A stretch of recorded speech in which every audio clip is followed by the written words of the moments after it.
to the Nurse Maggie YouTube channel. I am super excited to be back again. It's been a really long time, actually 4 weeks, that I have been unable to submit any videos. I was taken with so much work, but I am excited to be here right now. I hope you're doing well. I have been well, thank you. And I want to thank all of those who reached out to see when my next video would be up.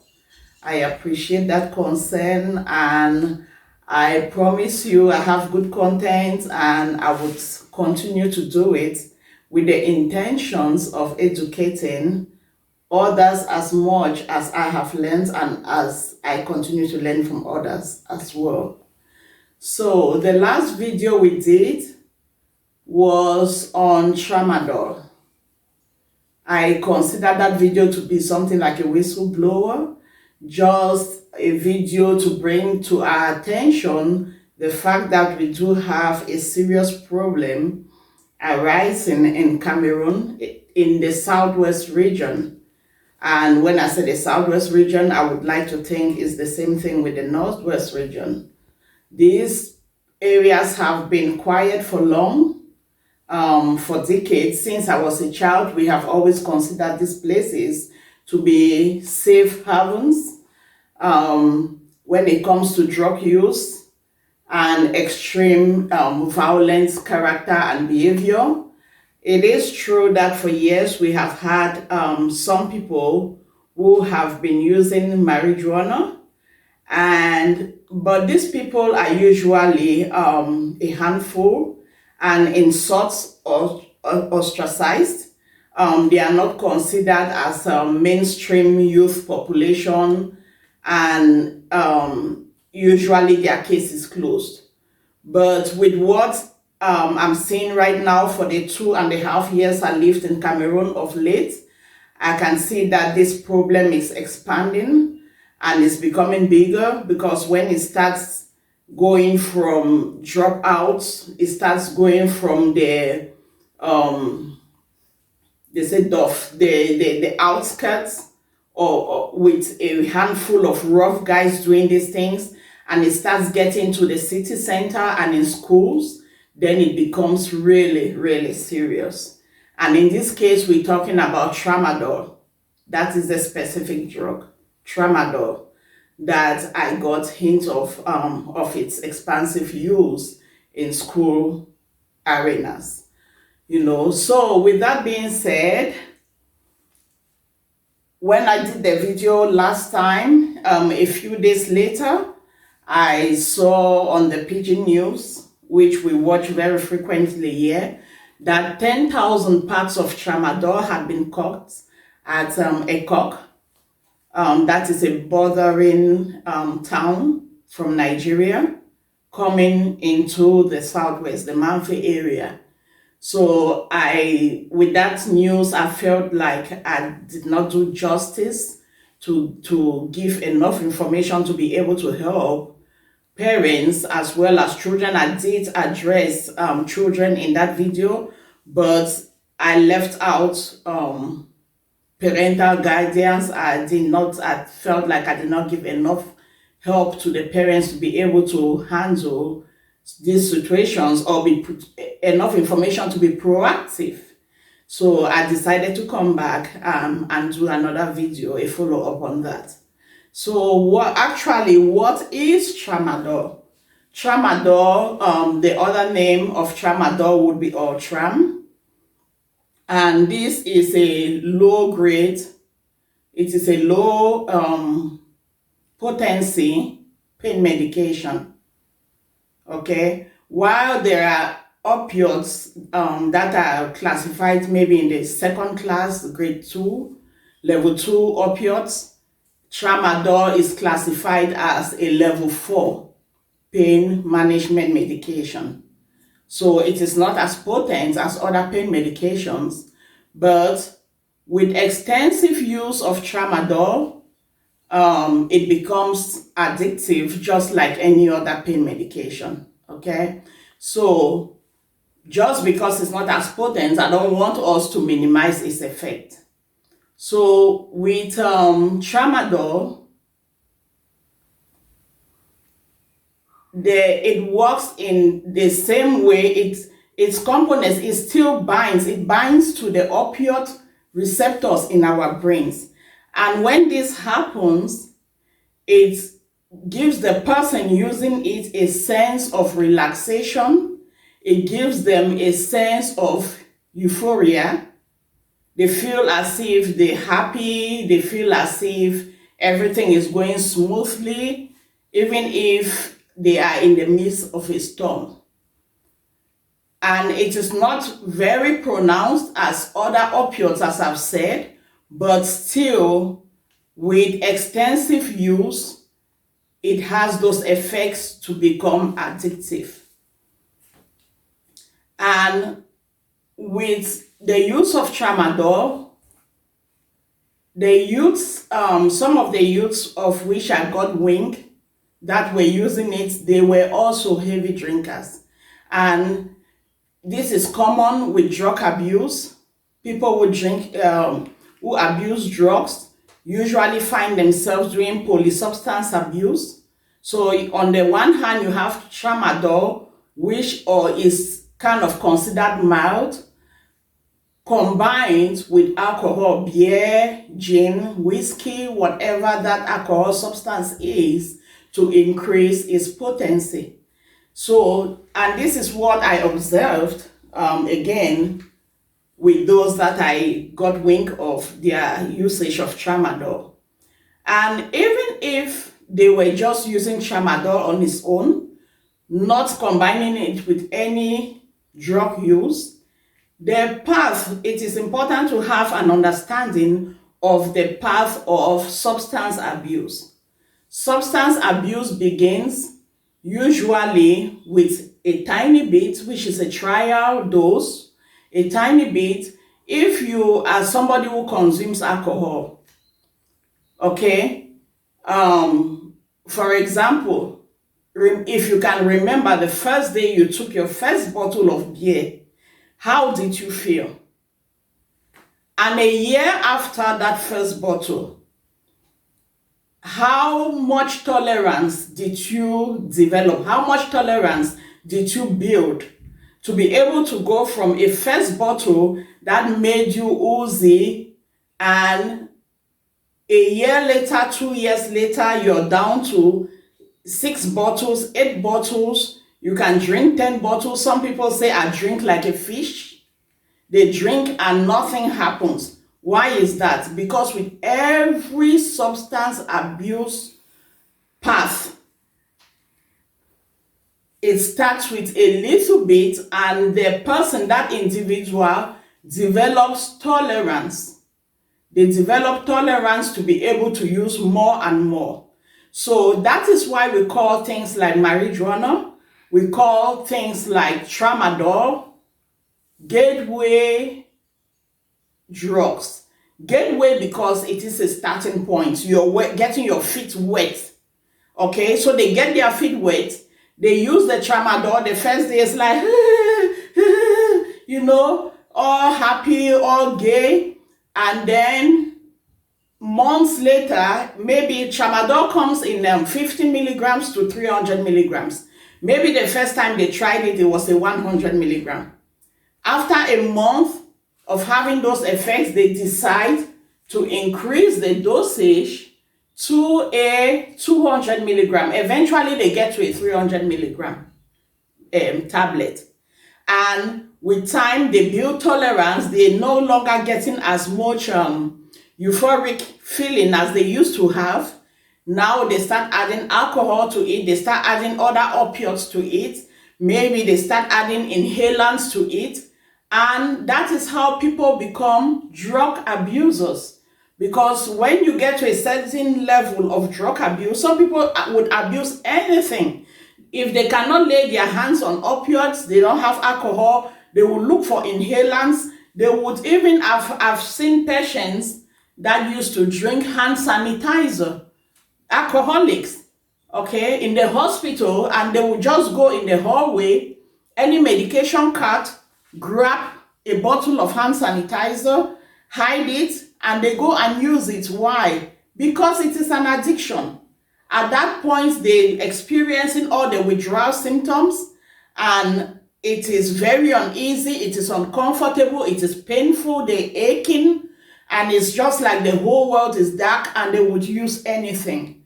That is why these things are called gateway drugs, because you're getting your feet wet and you think it is, you may think it's funny, you may think it is light, but eventually what builds up, what comes up after that is a real problem to deal with. If you haven't seen my first video, please, I would encourage you to go watch it, A Mother's Tears. That's how I titled it. Please, I encourage you to go watch it, because in it, I explain to you the different levels of drug use. At first, how it starts is an exciting experience, and where it ends up. Okay, so that is with Tramadol. The street names for Tramadol, we have, some people would call them chill pills. Some people will call it Ultra. Some people call it Tramis. You know, to make it sound nice, is Tramis is like a candy or something. Those are the street names, and the effects. Okay, when Tramadol is used in excess, it could lead to seizures, but also it could depress your respiratory system, so reducing your breath. And if not care is not taken, people can actually die of a Tramadol overdose. You know, so just because we said it's not as potent as other pain medications does not mean that we're going to minimize it. All right, so with that being said, and we've looked at the increase in tolerance, why it is a problem for gateway drugs. As concerning marijuana as a gateway drug, I'm not going to talk about any of its components or the effects, because the marijuanas that we have out here are almost all of their components are different. Because these days marijuanas, weed, have been chemically altered. So depending on the farm where it's coming from and the hands that processed it, the chemicals that you get from it are different. You could buy from the same vendor, from the same shop every time, but the components will be different. So the effects will be different. Okay, but in any case, they are not safe to use.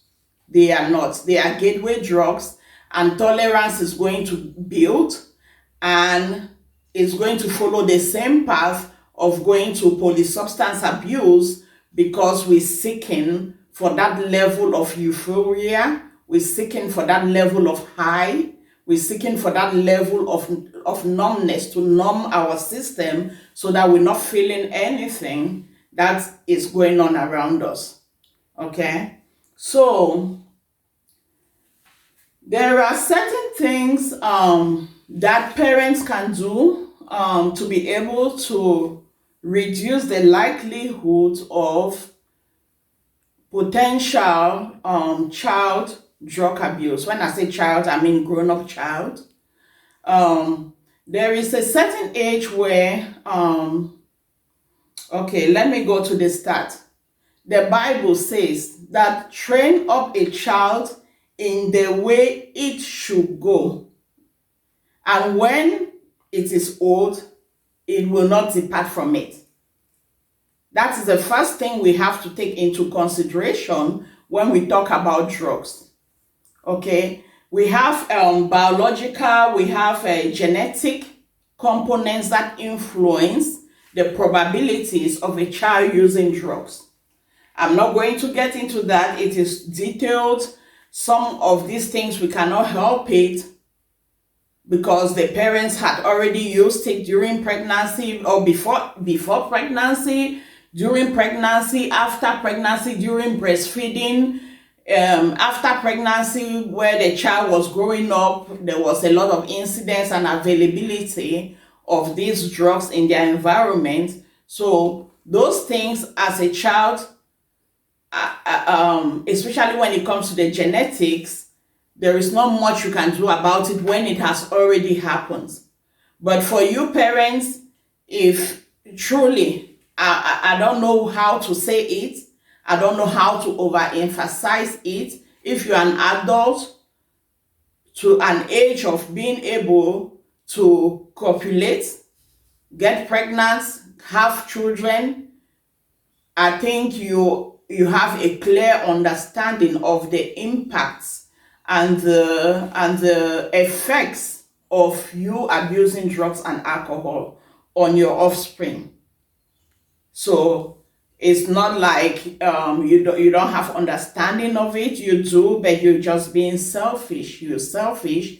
You consent more about your own self, and to most people they are being selfish.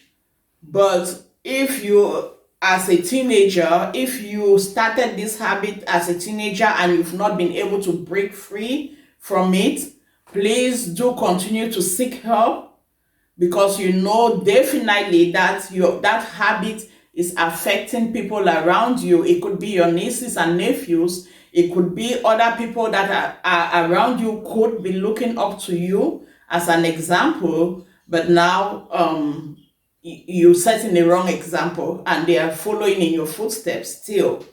So my premise, my interest here this evening is to give parents tools, the parents that are willing to learn tools, just a few ideas on how they can be able to influence the choices and decisions that their kids will make as teenagers or as adults while the kids are still young. That is my premise here this evening.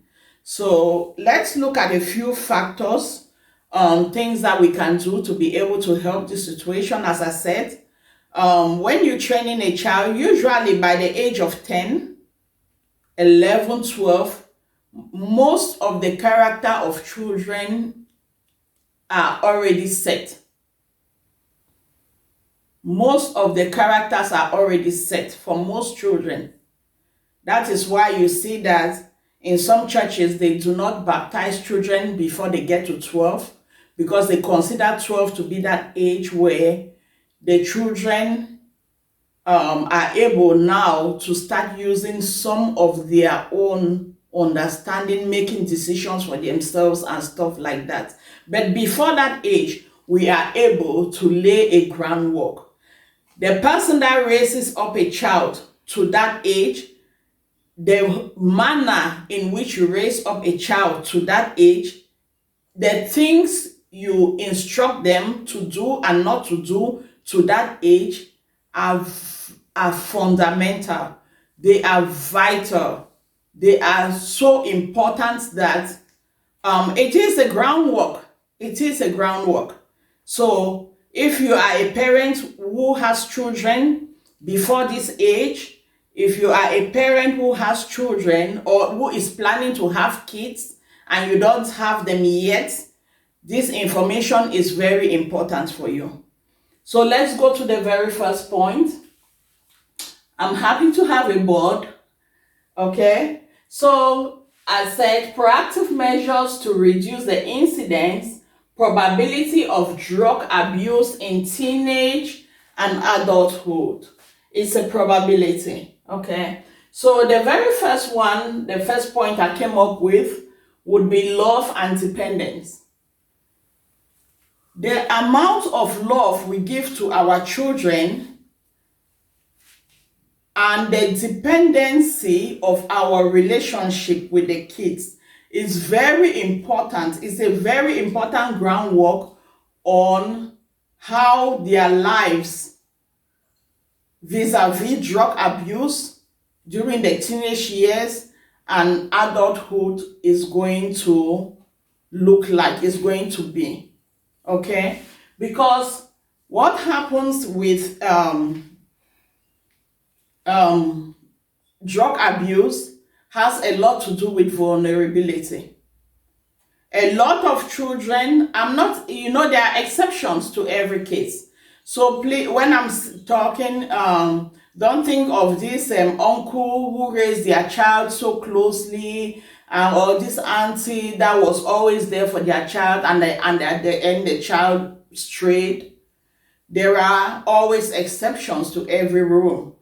But for the majority, the amount of love and security, the amount of dependence of your relationship as a parent in relation to your child, and the dependency of your child in relation to you, the parent, is very important.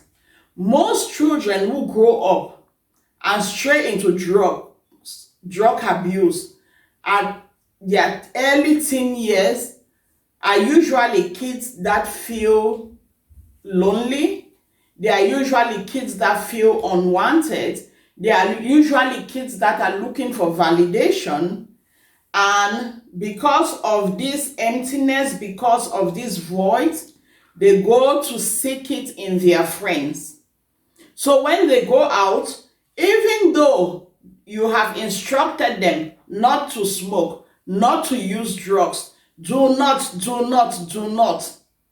Just because they have this void and they're looking for validation in their friends and they're looking for that connection, they are going to fall under pressure because of that void. They're trying to fill a void. But if you as a parent, if they can feel your love, they can feel your presence, they can feel that they can always run to you and talk, and they give you priority over the friendships, over the influences that they meet on the streets, there's a greater chance that they would be able to say, no, I won't use it because, no, I won't try it because, and they would be repeating those things that were taught to them from the age of 1 to that present day. Because my mom said, because my father said, and they would be in a position to be able to risk that friendship.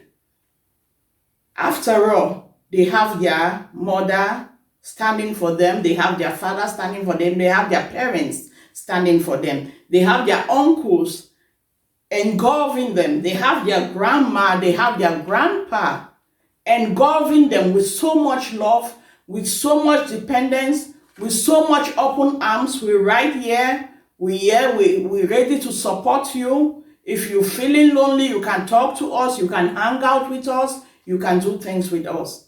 So this is very important. And I have as an A part, I said parental and child accountability.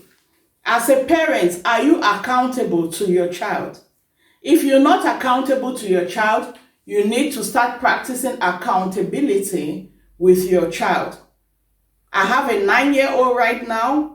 It would be heart-wrenching for me to go out, spend the whole evening out. He does not know where I am. He does not know what I'm doing. He does not know when I'm coming back. And when I come back, maybe late at night, the next morning, he says, "Mommy, where were you?" And I'm like, "Mind your business." Or if I don't want to be that harsh, I'm like, I don't want to talk about it. I cannot tell you because probably I was out doing stuff that I'm not able to discuss with that child.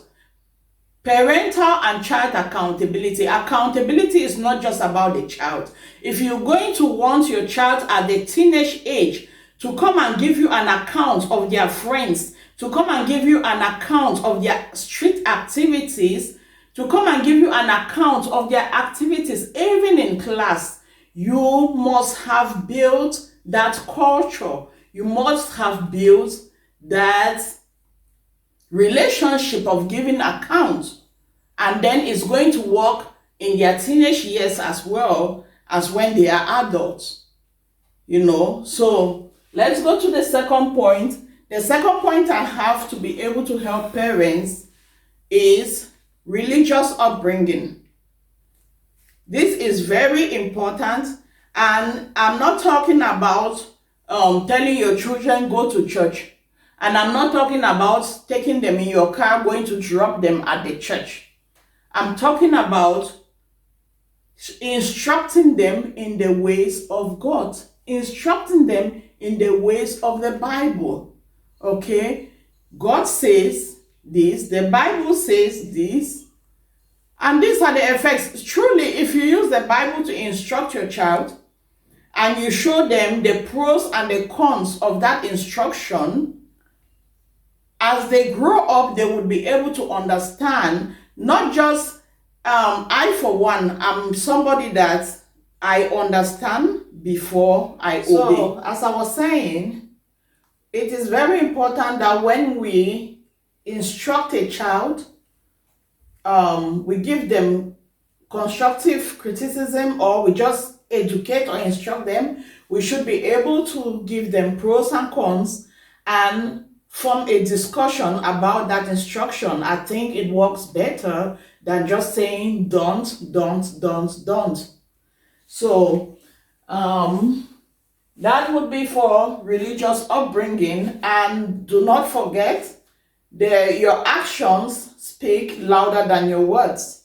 You know, if you're saying don't and you do, then what you're actually saying is do.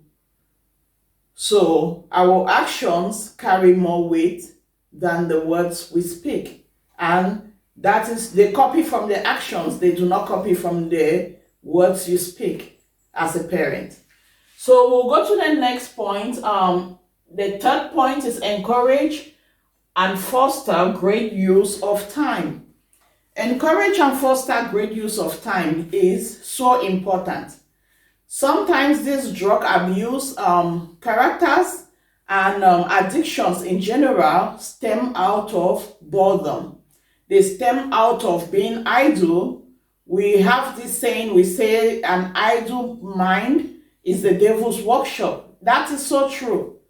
That is so true. And when your children are young, you need to foster a habit of them using your time productively.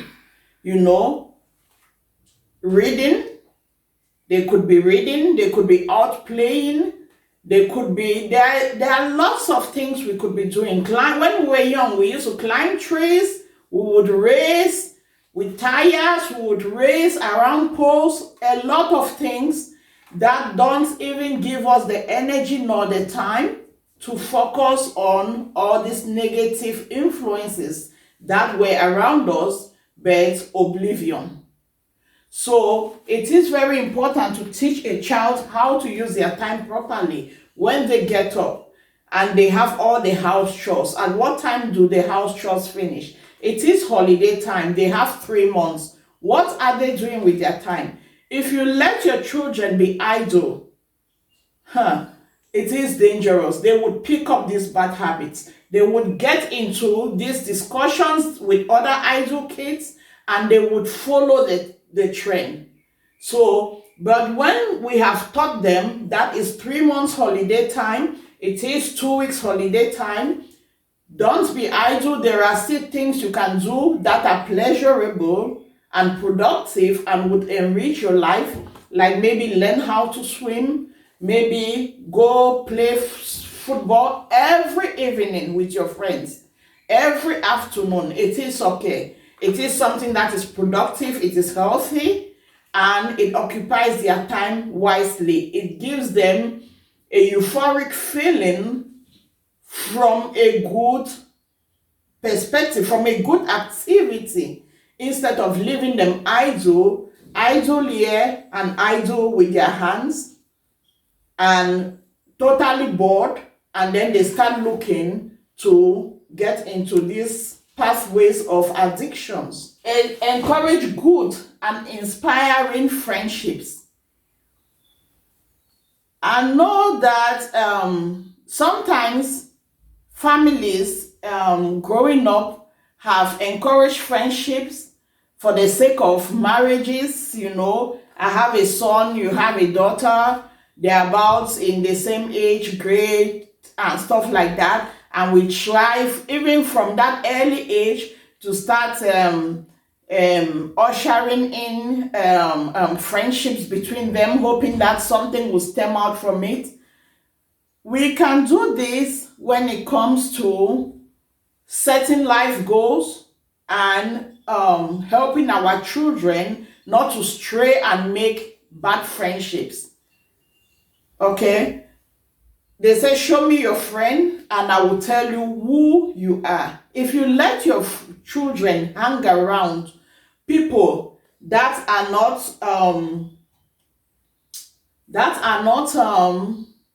focused, they are not purposeful, that is how your kids will turn out. I do not see any reason why a parent cannot encourage their children to make friends with the person that is always first in class, the person that is always second, third in class. Encourage such friendships. And guess what? I came to discover with my son that our opinion of their friendships really do count. You know, before a child gets to those years where they start trying to be independent and make their own choices, before that point, most kids would come and ask you questions and ask your opinion about their friendships. Do you like my friend A? Do you like my friend B? What do you think about C? They're trying to get an understanding and to see their friends through the parents' eyes. They are trying to see your friendships and to judge their friendships through your understanding. It is at this point where you impact on them. Okay? My son even goes along, he could ask me, but why do you like this, my friend, so much? You know, and that is an opportunity for you to tell them that I like them because they are this, they are that, they are this, they are respectful, they are this, they are that. They are well-mannered, they are disciplined. If you let your kids hang out with just anybody, then you're letting the results to chance. You know, look for good friendships. Look for children that are instructed in their homes. Look for children that are high performers. Look for children that are religious. Look for people that would influence your child to grow into a good path. Don't just let it to chance. So that is one way. And the last way I have here is sportsmanship. Because I'm talking about the Southwest, I know that we have a lot of issues going on right now with security. But whenever it is safe and whenever it is possible, we have, while I was there, I knew that they have tennis clubs, they have football clubs, they have karate and judo clubs. We do not have libraries as of yet. I believe in the nearest future, we'll be able to have some libraries where children could go and read and have fun and be read to and stuff like that. But ask around, look around, invest in your children in manners like that. Unfortunately, we have gotten into a phase of life where everything has become very superficial and everything has become about impressions and fantasies, what impressions we make out. Some people, when you say stuff like go register your child for a tennis club to be getting lessons and hang out with their friends playing tennis, something that will give them a euphoric feeling, but it is going to be a productive thing, and they will tell you, I don't have money, yet they're wearing all the shoes from Dubai and all the outfits from Turkey and every handbag from London. So you see that it is a matter of priorities. It is not a matter of finances. So these are the 5, I think, most important points I was able to come up with for parents to be able to nurture and to culture their kids at a young age, so that by the time they get into the age of 12 and going off to a boarding school or living at home but starting to resist day-to-day instructions and wanting to make their own decisions, we would have laid down a good foundation to reduce the probability of them becoming drug abusers. Do not forget, it is our actions they watch more than listening to the words we say. So we should be good examples. We should be good examples. Give them something to look up to. Give them something that they would want to emulate. Give them something that when they emulate, you are going to be proud of.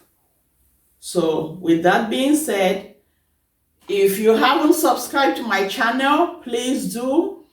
Hit the like button, share this video with as many parents as possible. If you cannot be there to help them instruct, don't just wait for bad news to come and to mourn with them. Let us try to be proactive instead of being reactive. So together we can do this. Together we can spread the word out. Together we can caution kids and to tame and to manage this crisis that is getting into our areas. Thank you very much and have a wonderful week. And I will see you next time. Cheers.